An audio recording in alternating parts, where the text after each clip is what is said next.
사랑하는 서연의 성도 여러분, 한 주간 잘 보내셨습니까? 무더운 여름 승리하시고 계시죠? 우리 앞뒤 좌우를 돌아보면서 한번 인사하겠습니다. 한 주간 승리하십시오.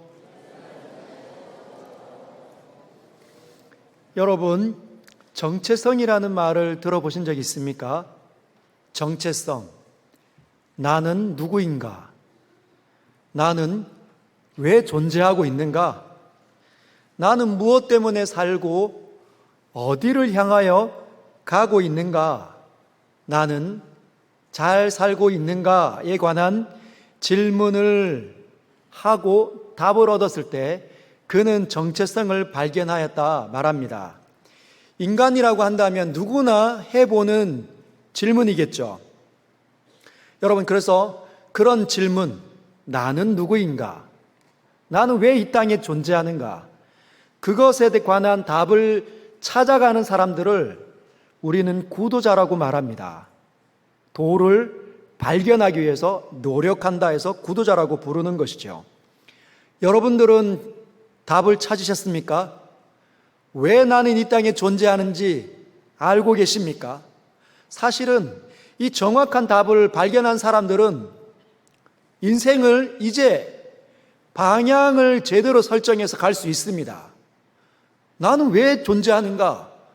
이유와 답을 얻었기 때문에 거기에 맞춰서 가면 되죠. 그러나 아직 답을 찾지 못한 사람들은 진짜 나는 왜 존재하지?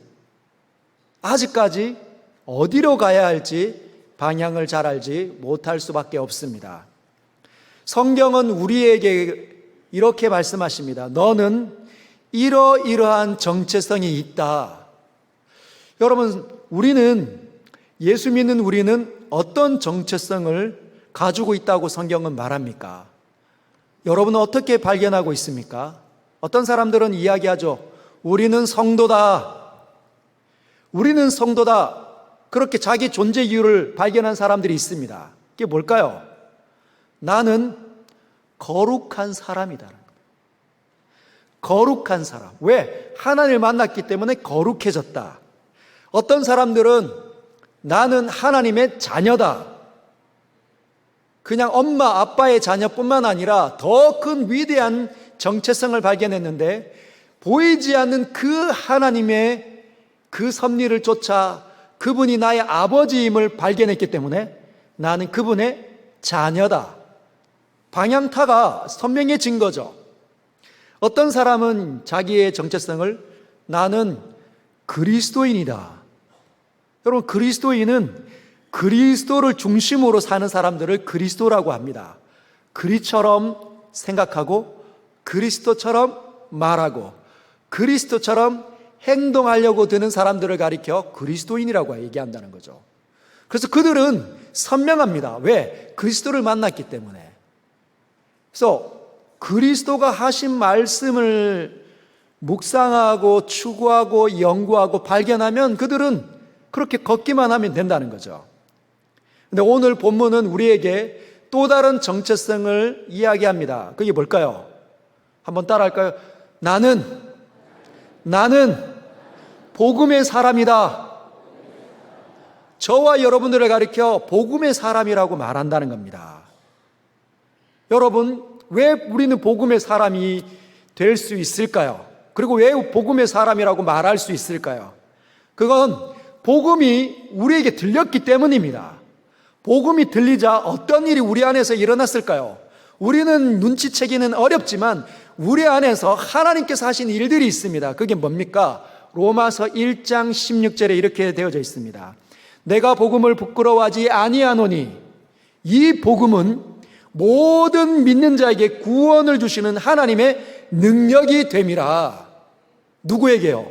모든 믿는 자에게. 모든 믿는 자. 여러분 믿으십니까? 하나님을 바라고 계십니까?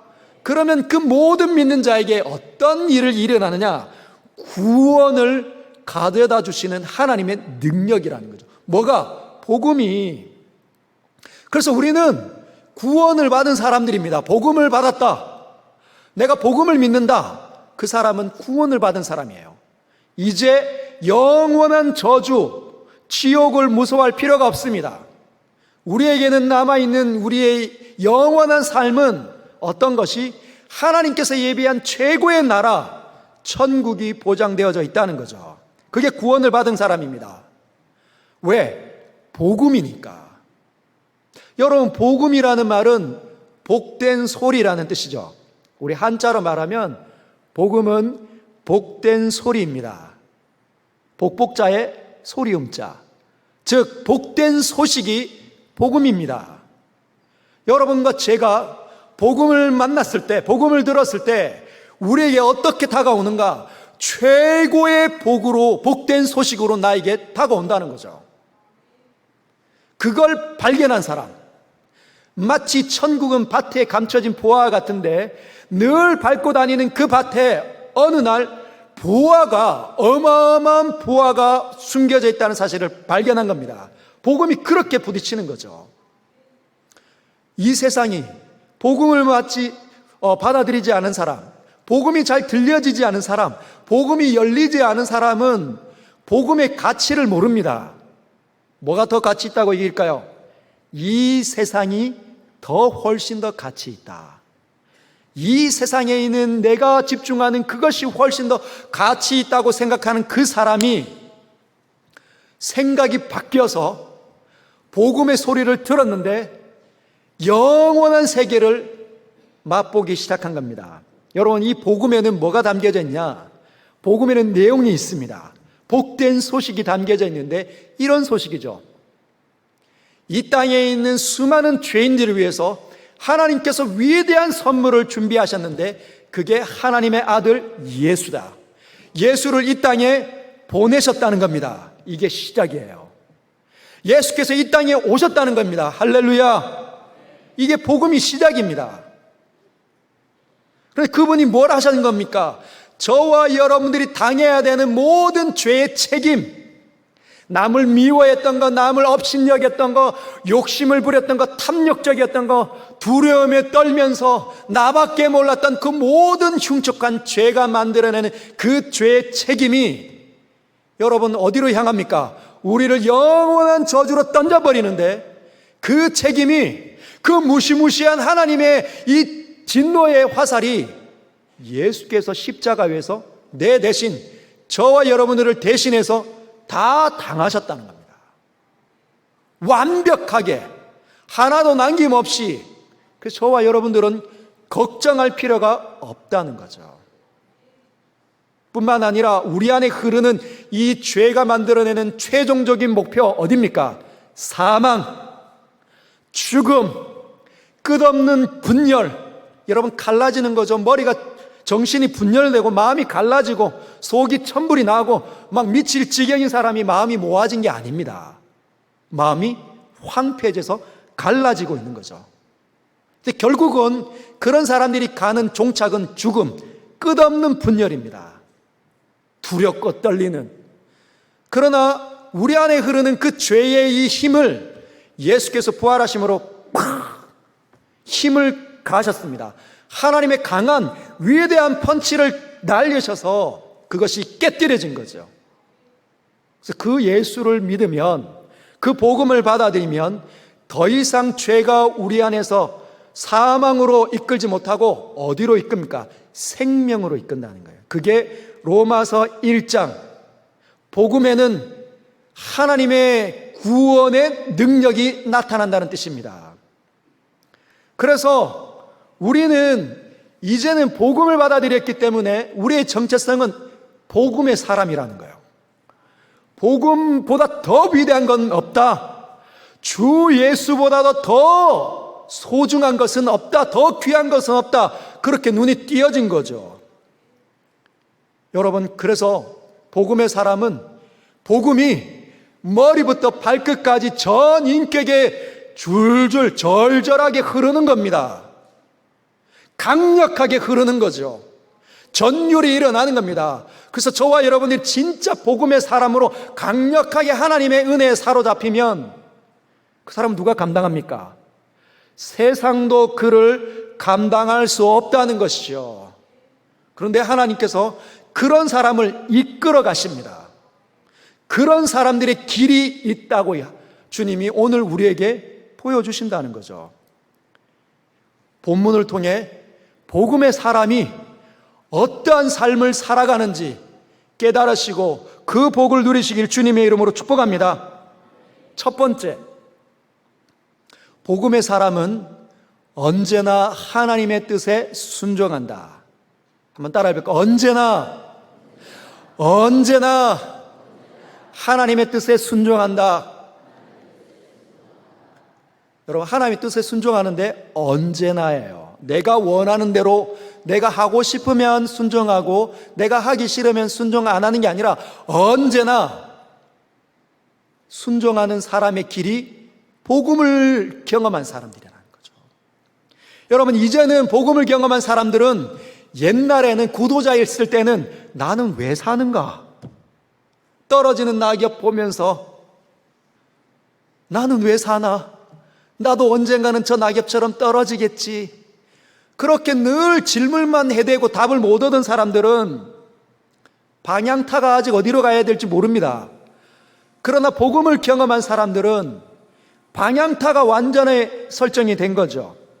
그래서 이제는 내 뜻으로 살지 않고 누구의 뜻으로 살까요?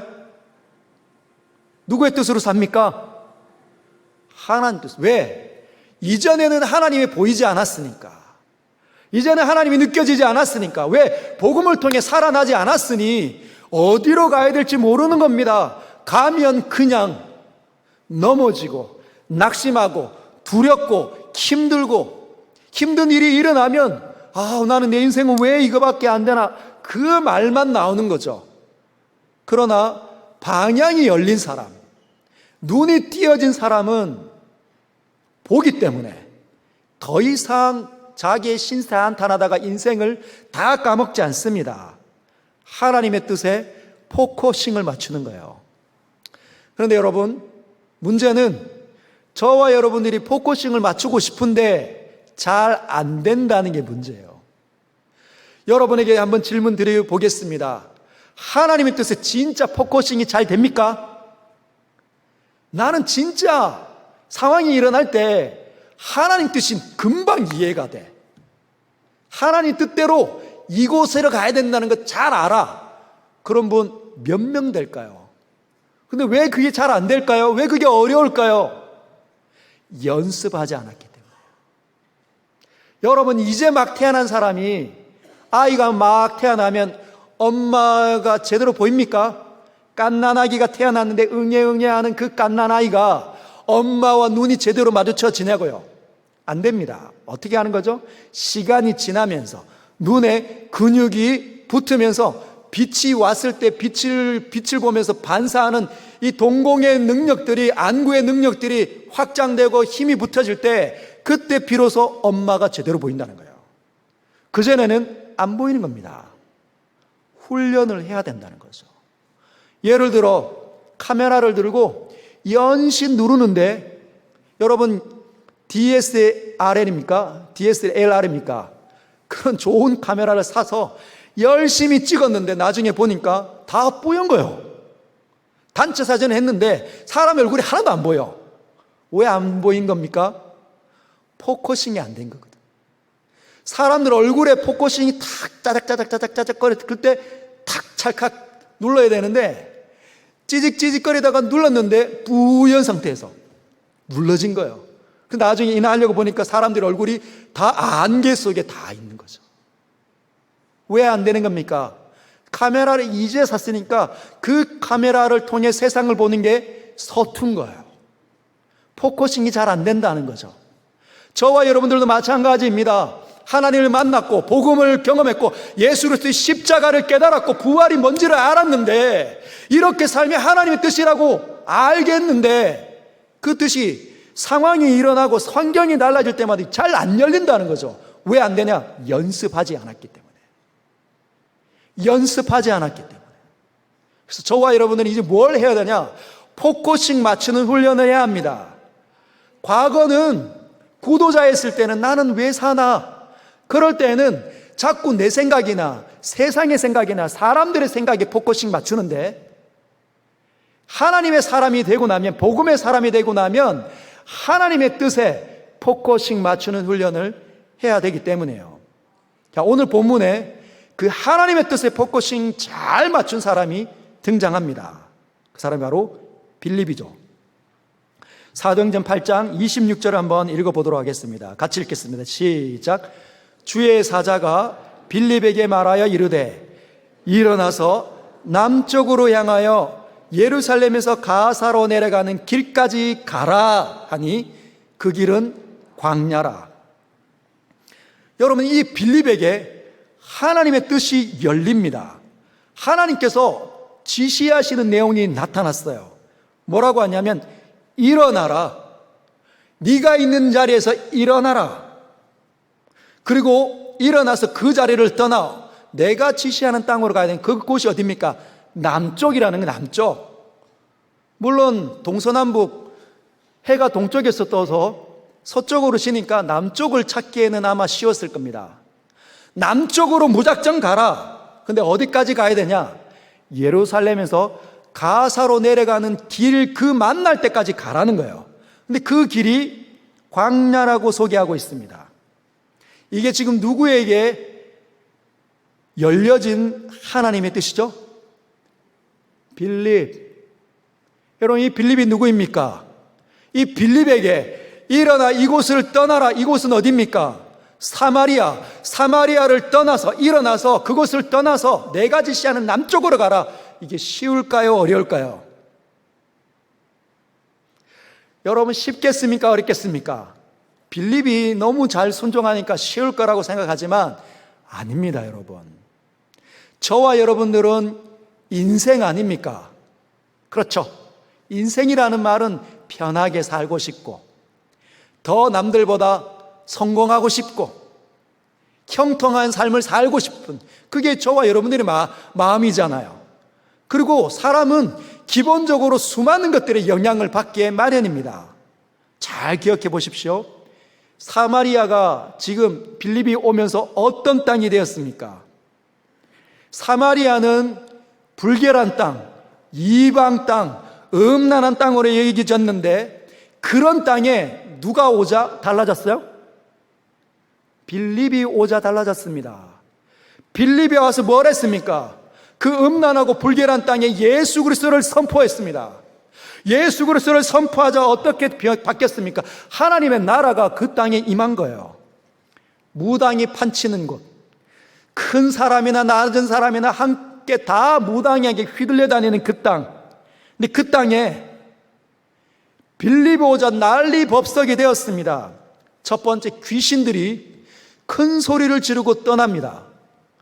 여러분, 귀신 들린 사람 본 적이 있으십니까? 눈빛이 사납고 허공을 향해서 막 중얼중얼거리는, 알 수 없는 말들을 내뱉으면서 무시무시한 표정으로 하고 있는 그 귀신이 빌립이 보자마자 어떻게 했을까요? 끔찍해. 이렇게 반응한 게 아니라 붙잡고 나사렛 예수 그리스도의 이름으로 내게 명하노니 이 더러운 귀신아, 이 사람에게서 나가라. 어떻게 했다고요? 귀신이 큰 소리를 지르고 나갑니다. 얼마나 기가 막힌 일입니까? 주변에 있는 사람들이 다 보는 거죠. 귀신보다 더 센 사람이 왔다. 빌립입니다, 빌립. 근데 그 사람 앞에 중풍병자와 각종 질병을 갖고 있는 사람이 막 몰려듭니다. 기도하는 거죠. 머리에 손을 얹고 환부에 손을 얹고 기도하는 겁니다. 일어나 걸어라. 누운 사람이 일어나 걸어라. 기가 막힌 질병들이 막 낫는 겁니다. 무당까지 굴복을 했습니다. 그 땅을 휩쓸고 다녔던 무당까지 굴복을 당하고 예수 믿겠다고 남녀의 수단 사람들이 막 몰려 들어옵니다. 누구의 집에? 자신의 집에. 자신의 집에 막 사람들이 막 몰려오는 거예요. 나에게도 복음을 가르쳐 주십시오. 나에게도 세례를 베풀어 주십시오. 그런데 이 소문이, 이 어마어마한 핵폭탄과 같은 이 소문이 예루살렘 교회 소문이 들어갔어요. 거기에 기둥 같은 사람 베드로와 요한이 친히 자기를 찾아온 겁니다. 대단하네. 빌립 집사님 대단합니다. 박수치고 함께 위로하고 사역을 지지해주고 간 겁니다. 그러면 그 사마리아 땅에 빌립은 어떤 위치에 있을까요? 여러분 상상을 한번 해보십시오. 완전한 대부. 어떤 일이 일어나면 누구에게 찾아갈까요? 빌립에게 찾아갑니다. 사마리아 땅에서 어마어마한 성공, 늘 진귀한 음식 맛있는 거 늘 이 사람 집에 점심 대접받으라고 저녁 대접받으라고 하지 않겠습니까? 우리를 구원해줘서 고맙습니다. 질병을 고쳐줘도 고맙습니다. 귀신 쫓아내서 감사합니다. 그러지 않겠습니까? 그런데 뜬금없이 26절에 주의 사자가 빌립에게 말합니다. 일어나라. 그게 무슨 사인입니까? 네가 지금 성공의 그 자리, 네가 있어야 할 자리 아니다. 일어나라. 떠나라. 나 여기가 너무 편한데 왕처럼 대접받을 수 있는 곳 아닙니까? 수많은 사람들의 섬김을 받으면서 굽신굽신거리고. 그러나 네 자리는 그 자리가 아니다. 일어나라. 내가 지시하는 땅으로 가라. 여러분 그곳이 어디입니까? 광야잖아요. 광야. 여러분 빌립은 위대한 전도자입니다. 그 음란하고 그 더러운 어둠의 땅이 예수님을 믿고 하나님의 나라가 되는 그 어마어마한 일을 한 사람이 바로 빌립입니다. 위대한 전도자. 여러분 오늘날 그런 사람 본 적 있습니까? 그 어떤 사람이 왔는데 온 도시가 완전히 다 뒤집어지는 그 어마어마한 사람이 있으면 많은 일을 할 수 있잖아요. 어디에? 많은 사람이 모여있는 그 대도시 사마리아에 여전히 가면 훨씬 더 많은 일을 할 수 있는데 하나님 뭐라고 말씀하십니까? 네가 있어야 할 자리는 그곳 아니다. 일어나라. 다 털고 내버려 두고 일어나라. 어디로? 광야로. 아무도 없는 광야로. 거기에 누가 복음을 들을 사람이 있습니까? 풀 한 포기 내려찌는 떼약볕만 있는데 이렇게 우리가 느끼는 이 무더위, 여기 숨이 콱 막힐 만한 이 무더위가 그 땅에 있었다는, 그곳으로 가라는 거죠. 그러나 여러분 복음의 사람은 일어나 가는 겁니다. 일어나 가는 거죠. 27절 보면 일어나 가서 보니, 일어나 가서 보니. 빌립은 순종했다는 거예요. 빌립이 왜 순종했을까요? 빌립은 알았기 때문입니다. 초대교회 때 성령과 지혜가 충만한 사람, 칭찬받는 사람 7을 택하라 때 스데반과 함께 성령과 지혜가 충만해 칭찬받는 사람으로 빌립이 선택되어졌다는 거죠. 그게 무엇을 의미할까요? 빌립은 복음을 제대로 깨달았다. 예수 그리스도를 제대로 만났다. 그리고 그가 또 사마리아 땅에 도착했을 때 음란하고 더럽고 유대인들은 아무도 오지 않는 그 땅에 자기가 오자 위대한 하나님의 영광이 같이 따라온 것을 알고 자기가 언제든지 옮겨지면 그곳으로 가서 사역을 감당해야겠다 생각을 한 거예요. 사랑하는 성도 여러분, 오늘 설교 서두에 우리는 이렇게 선언했습니다. 나는 복음의 사람이다. 나는 복음의 사람이다. 여러분, 복음의 사람은 하나님께서 우리를 이끌어가는 자리로 갈 때 순종하는 자리입니다. 너무 지금 잘 되는데, 이거 내려놓을 필요가 없는데, 여기가 더 좋은데, 그래도 상관없이 하나님께서 낯선 환경으로 갑자기 이끌어 가신다 하더라도 뭘 하는 거죠? 하나님을 존중하며. 왜? 하나님을 향하여 포커싱을 맞추고 있기 때문에. 연습하는 정도가 아니라 찌직찌직하는 정도가 아니라 셔터를 누르면 즉각적으로 하나님에 향하여 포커싱이 맞춰지기 때문에 그 수준에 이루었기 때문에 순종하게 된다는 거예요. 사랑하는 성도 여러분, 복음의 사람으로서 온전한 순종을 하나님께 드리시길 주님의 이름으로 축복합니다. 여러분, 왜 순종을 해야 할까요? 무엇 때문에? 그 이유는 복음이 나를 살려냈고 빌립은 그걸 알았습니다. 복음이 나를 살려냈고 나는 이제 하나님을 경험했고 그리고 나를 통하여서 하나님이 함께 하시기에 내가 가는 곳마다 복음의 능력들이 나타나는 걸 알았어요. 이제는 어디인지 기대감으로 복음의 능력들이 나타나는 것을 위해서 자기를 기꺼이 주님께 드리는 겁니다.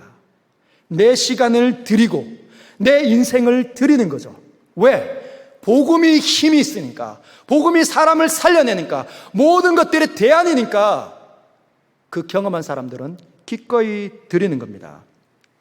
여러분, 사도 바울이 빌립보 교회를 향한 편지를 이렇게 씁니다. 빌립보서 1장 5절 같이 한번 읽어보겠습니다. 빌립보 교회가 어땠는지. 시작. 너희가 첫날부터 이제까지 복음을 위한 일에 참여하고 있기 때문이라. 너희가 예수님을 처음 만났을 때부터 지금 내가 편지 쓰는 이때까지 뭘 하고 있습니까? 복음을 위한 일에 빌립보 교회가 방향타를 맞추고 있었다는 거예요.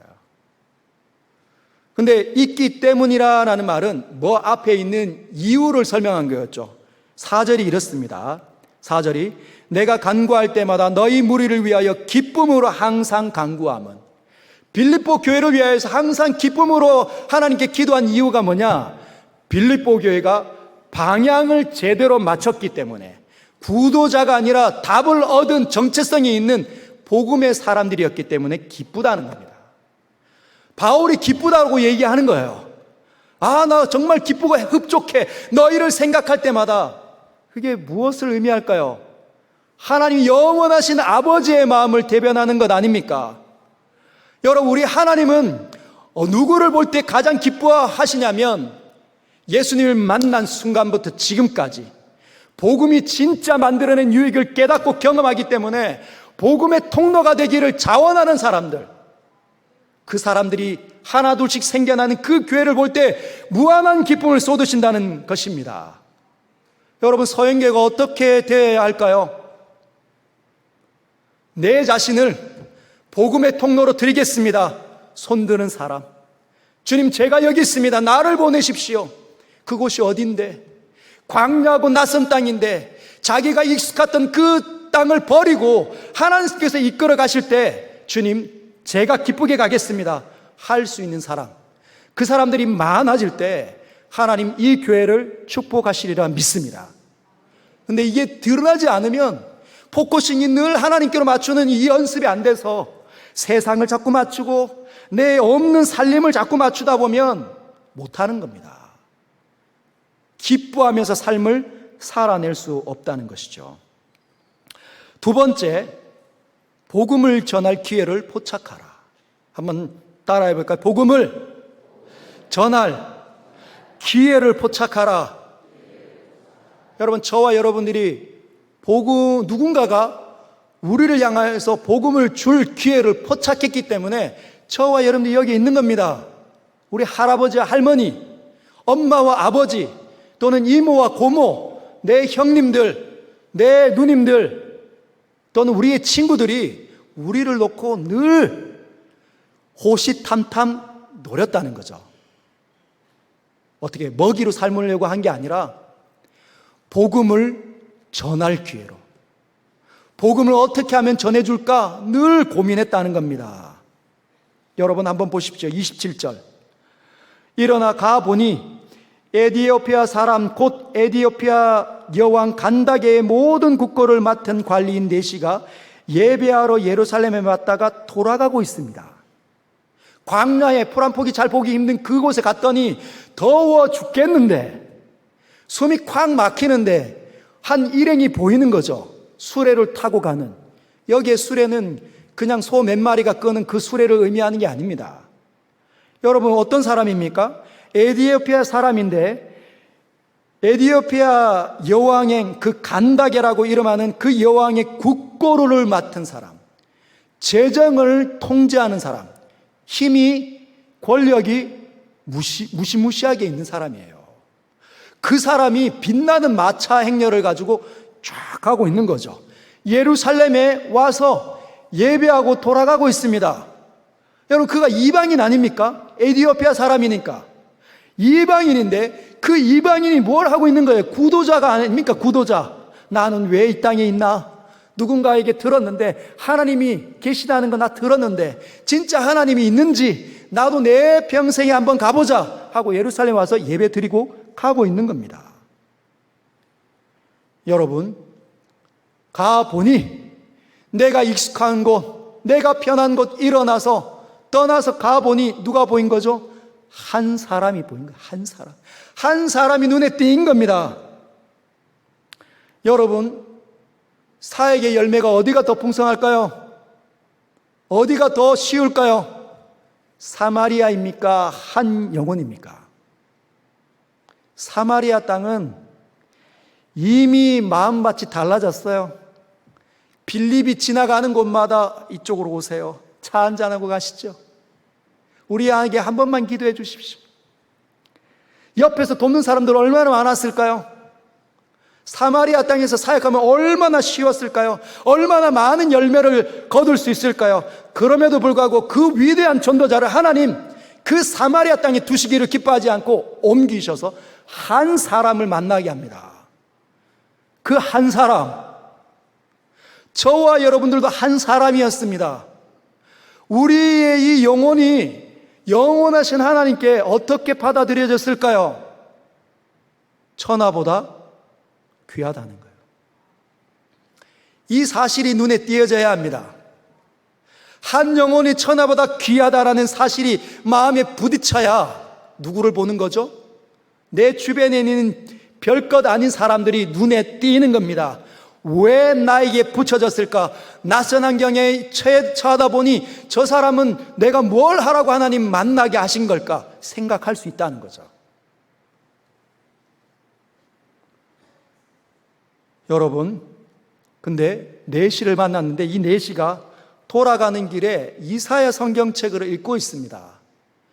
그 당시에 성경을 읽는 풍습은 소리내어서 읽는 거예요. 옛날에 우리나라 선비들이 했던 것처럼 하늘 천 따지 거무련 누루왕 이런 거 하는 거지 않습니까? 좌우할 순천자는 존하고 역천자는 망이니라. 무슨 말인지 아시겠어요? 제가 5학년 때 읽었던 건데 명심보감에서 아직까지 기억이 납니다. 그 공자가 얘기했는지 명자가 얘기했는지 모르지만 성경적인 가치관을 그가 가지고 있더라고요. 깜짝 놀랐습니다.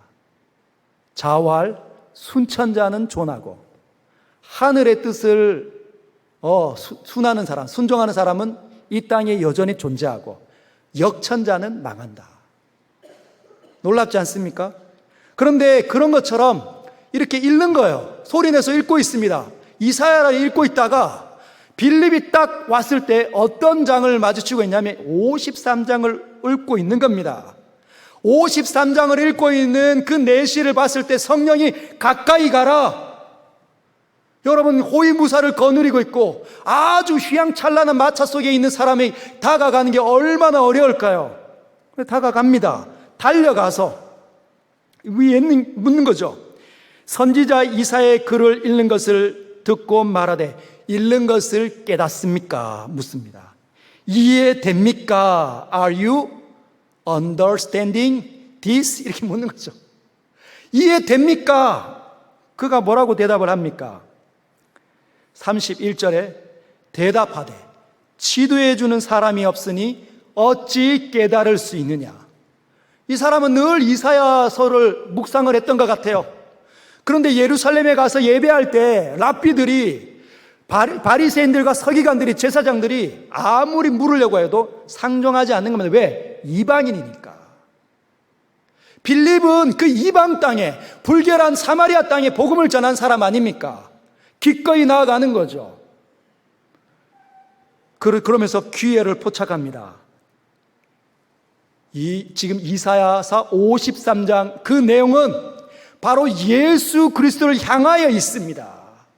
예수 그리스도를 향하여 있습니다라고 얘기합니다. 35절 같이 한번 읽도록 하겠습니다. 시작. 빌립이 입을 열어 이 글에서 시작하여 예수를 가르쳐 복음을 전하니. 이 글에서 시작합니다. 접촉점을 찾았어요. 그리고 이제 이야기 보따리를 풉니다. 하나님의 영원한 복음의 이야기들을 막 쏟아내는 겁니다. 여러분, 저도 선교하러 여러분이 잘 아시는 것처럼 제주도 선교를 하러 떠났던 적이 있습니다. 약 이제 10여 년 전이 됐네요. 여러분, 제주도에 막상 가보니까 제주도 가라고 선교하라고 한 사람도 없고, 제주도에서도 우리에게 선교하라고 부르는 사람도 없는데 무작정 간 거예요. 무작정 말씀을 쫓아, 은혜를 쫓아 갔습니다. 근데 가보니 만만치 않은 거죠. 뭘 어떻게 해야 될지 모르는 겁니다. 그동안 오랫동안 목사로서 성도만을 가르쳐오고 성도들을 신방하기 바빴으니까 불신자를 접촉할 기회가 없었잖아요. 이제 막 해보려고 하니까 낯선 겁니다. 어떻게 해야 될지. 그냥 무작정 나가 사람들을 만나는 거죠. 근데 우연히 저희랑 비슷한 시기에 제주도에 들어온 젊은 가정, 부부, 그리고 아이들 2명인데 뱃속에 아이를 뵌, 이제 막 임신한 한 가정을 만났습니다. 나이도 비슷한데 그 사람들이 우리가 잘 아는 것처럼 제주도 농가주택을 구입을 했습니다. 그리고 수입을 얻기 위해서 창고를 개조해서 이제 룸을 만드는 거예요. 거주할 수 있는 곳을 만들어 제주 한 달 살이로 수입을 얻으려고 시작을 하려고 했습니다. 그래서 창고를 개조하는 일에 제가 우연히 만나서 그 사람들을 도와주기 시작했습니다. 여러분, 제가 목사로 오래 사는 사람 아닙니까? 그럼 제가 이제 그 창고를 개조하는 일을 같이 시작했는데 해머를 들었습니다. 여러분, 해머질 하면 제가 잘했을까요? 삽질을 제가 능숙하게 잘했겠습니까? 모래와 시멘트를 어떻게 섞는 거 잘했을까요? 그냥 막 하는 거죠. 나무 여기 잘라주라고 하면 늘 그냥 노동으로 섬겨주는 겁니다. 아침부터 밤까지. 근데 그들 눈에는 늘 의심의 눈초리가 가득했습니다. 혹시나 나중에 자기가 일한 것 다 달라고 하면 어떡하지? 라는 눈빛으로 저희의 섬김을 그렇게 해석을 하는 것 같았어요. 근데 여러분, 무보수로 도와줬습니다. 이 여름 시기에 아침부터 밤까지 6주 동안 주 5일을 도와줬습니다. 25km 달려가서 차로 간 거죠. 그리고 무사히 농가주택 그 창고가 제주 한 달 살기로 할 수 있는 그런 숙소가 되었습니다. 그리고 우리는 한 달에 한 번 그 집을 찾아가든지 한 달에 한 번 그 집이 저희 집에 놀러 오는 이웃이 된 거예요. 근데 그리고 끝입니다. 접촉할 기회만 가졌을 뿐이지 복음은 한 번도 이야기해 본 적이 없습니다. 왜냐하면 늘 의심의 눈초리로 우리를 봤으니까. 근데 그러다가 어느 날 전화가 온 거예요. 목사님, 내일이 출산일입니다. 너무 무서워요. 셋째를 낳으려고 하는데 셋째니까 노산에 가까우니 너무 무서워요. 오셔서 한 번만 기도해 주세요. 저희를 의심하는데 제가 갔을까요? 안 갔을까요? 갔습니다. 여러분, 그때 저희가 있었던 곳과 그 사람들이 가는 그 집은 40km 떨어져 있어요. 그 밤에 40km 시장에 잠깐 들려서 귤 한 보따리 싸고 아이들 2아이 태우고 아내와 함께 40km 가서 그 가정을 놓고 기도해 줬습니다. 그리고 무사히 그 다음날 아이가 출산했다는 거예요. 그리고 여러분, 한 3, 4주 지나서 아이가 이제 아이가 출산하고 난 다음에 한 3개월 정도 지나서 그동안에 저희 집에 찾아오지도 않았습니다. 저희도 자주 가지도 못했죠. 불편해하는 것 같아서. 그런데 한 3개월이 지나자 저희 집에 갓난 아기를 데리고 방문을 했습니다. 그리고 목사님, 복음에 대해 궁금해요. 그래서 8주 동안 그 문구점 가서 이절지라고 합니까? 이만한 큰 전지 사다가 거실 벽에 갖다 붙여놓고 연필 가지고 하나님의 나라부터 천지 창조의 목적부터 해서 종말까지 8주 동안 가르쳤습니다. 여러분, 그들이 예수 믿었을까요? 안 믿었을까요? 저것이 신앙이군요. 저것이 하나님 믿는 거군요. 이것이 하나님 나라였군요. 하나님께서 아들을 예수를 왜 보냈는지 알겠습니다. 그러나 세례받지도 않았고 교회에 나오지도 않았습니다. 8주 동안 그냥 저희 집에 출입하면서 복음만 교리만 들은 거죠. 그러다 여러분 제가 병에 걸렸습니다. 어떤 병이 걸렸냐면 벌레에 물려가지고 피부병이 발진이 생긴 거예요. 피부병이 온 몸에 그냥 이렇게 피부가 뒤집어져가지고. 근데 제주 대학병원에서도 못 고치더라고요. 그래서 한 3개월쯤 되었을 때 아산병원을 가게 되었는데 아산병원에서 이렇게 말씀하셨습니다. 3개월 전에 이렇게 진정 못하면 그냥 평생 안고 사셔야 합니다. 그렇게 그냥 진단받고 지금도 때가 되면 그냥 하루 중에 저녁에 벅벅 긁고 있습니다. 근데 그 이야기가 그 가정에 들어간 거예요. 어느 날 전화가 왔습니다. 목사님, 오늘 목사님네 놀러 가도 돼요? 금요일 밤이었습니다. 오셨어요. 그래서 와서 된장찌개 먹고 같이 음식 나눠 먹고 차 마시면서 이런저런 얘기하다가 본인 안에 있는 내용을 얘기하고 싶은 거예요. 목사님, 이번 주부터 목사님 교회에 나갈래요. 그때까지 우리 교회는 어디 있었을까요? 우리 집에 세 가정이 모여서 예배드리고 있는 겁니다. 근데 그 가정이 들어오겠다 한 거죠. 여러분, 복음의 사람이라면 우리의 인생에 하나님께서 우리의 삶을 통해서 복음을 나누어 주고 싶어하는 사람들이 도처에 있도록 붙여준다는 사실을 꼭 기억하시길 바랍니다. 저처럼 풀타임 사역으로 늘 아침부터 밤까지 일어나면 늘 예수 믿는 사람들만 만나는 사람 말고, 저와 여러분들 하나님을 만났는데 인생이 늘 세상에 일도 하고 사람들, 안 믿는 사람들을 만나는 그 현장에 있는 사람들은 하나님의 거룩한 복음이 확장될 수 있도록 저와 여러분들을 이끌어 간다는 사실입니다. 여러분 꼭 기억하십시오. 하나님께서는 열망을 갖고 계십니다. 한 사람이라도 더 구원하겠다.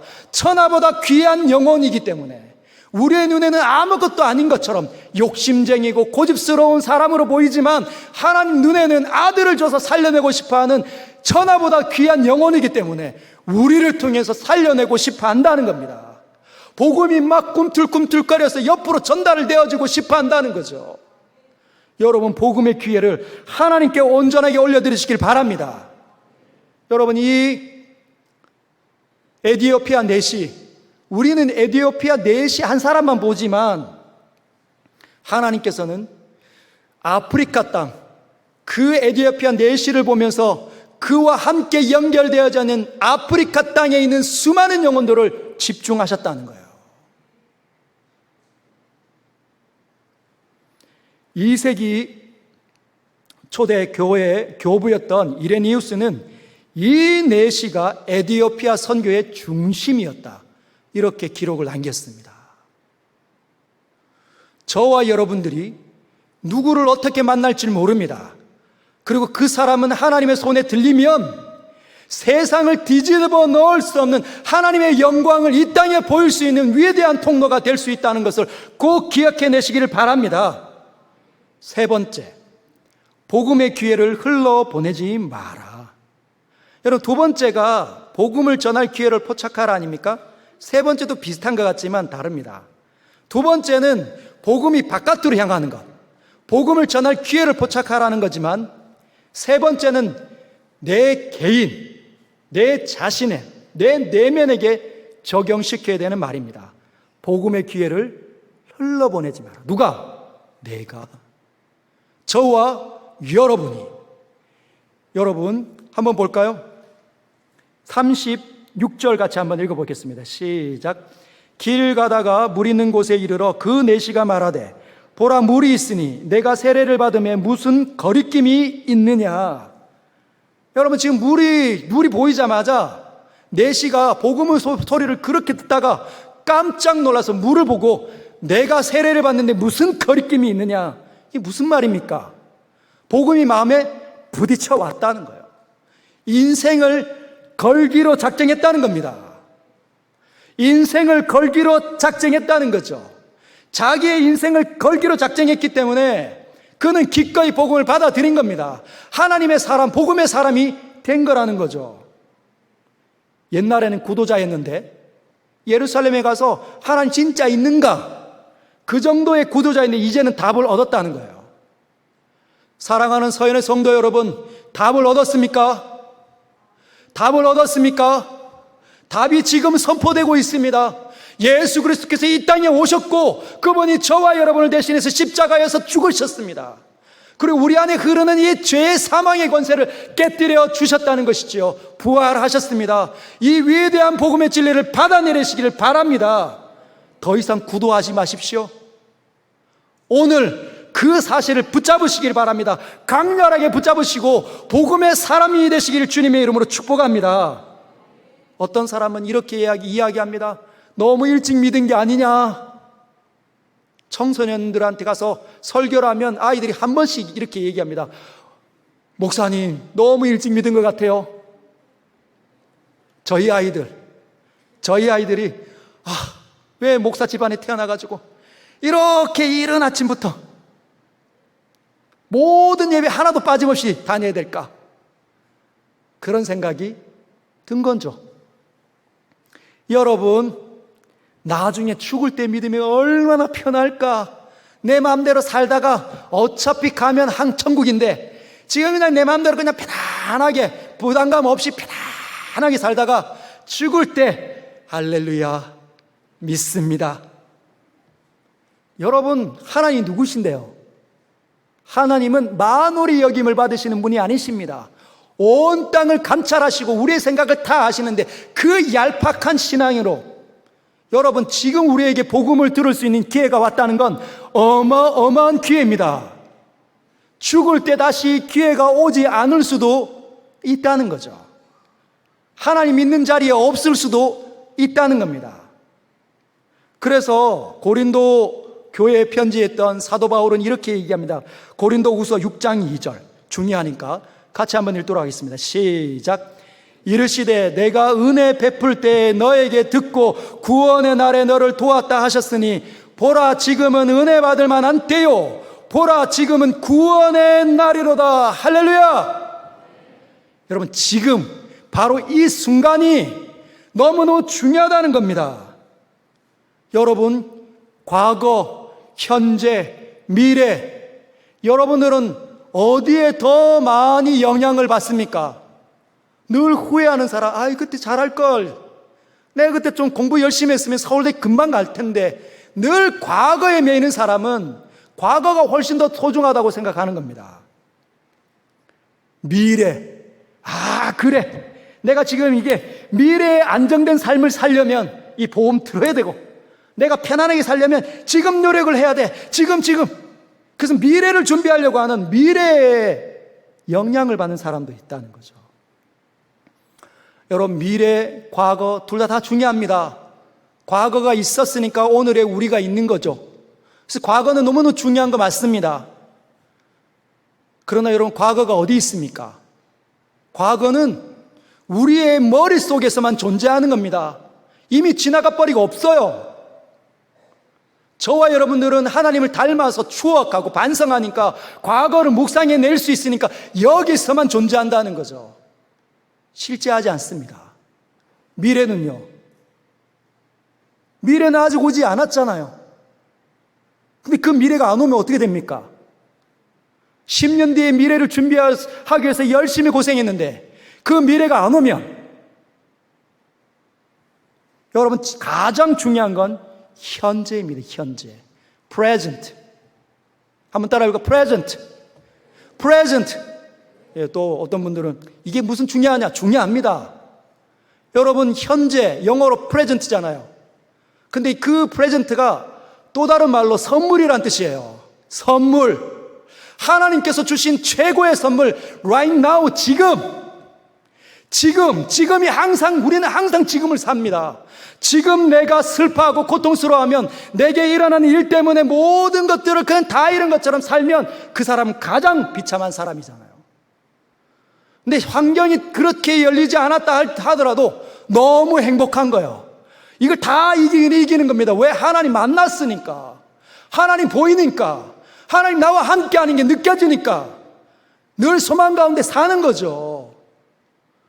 여러분, 보이는 것을 누가 믿습니까? 보이는 것을 누가 바라리요? 그냥 보면 되지. 보이지 않는 것을 보는 게 믿음입니다. 할렐루야. 믿음은 바라는 것들의 실상이요, 보이지 않는 것들의 증거라는 거죠.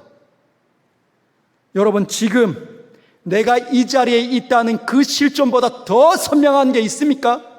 저와 여러분들이 이 자리에 모여서 하나님의 말씀을 지금 듣고 하나님의 소리에 설득당하고 있다는 이 지금 선명한 이 사실보다 더 중요한 게 있냐고요. 구도하지 마시고 이제는 답을 발견하시길 바랍니다. 흘러보내지 마십시오. 내게 지금 받을 은혜가 나에게 지금 선택적으로 주어져 있다는 거. 기회를 늘 기다리는 어리석은 사람 되지 마십시오. 기회는 언제 오겠지, 지금이 기회인 줄 모르는 어리석은 사람 되지 마시길 바랍니다. 지금 지혜로운 사람은 지금 이 찬스를 기회로 만드는 사람이에요. 할렐루야. 오늘 이 예배에 하나님 거룩하신 임재가 있지 않습니까? 마음문을 열고 그분을 받아들이면, 말씀을 믿음으로 받아들이면 하나님의 소리로 우리에게 부딪혀 오는 겁니다. 이 위대한 자리에 믿음으로 반응해 내시길 주님의 이름으로 축복합니다.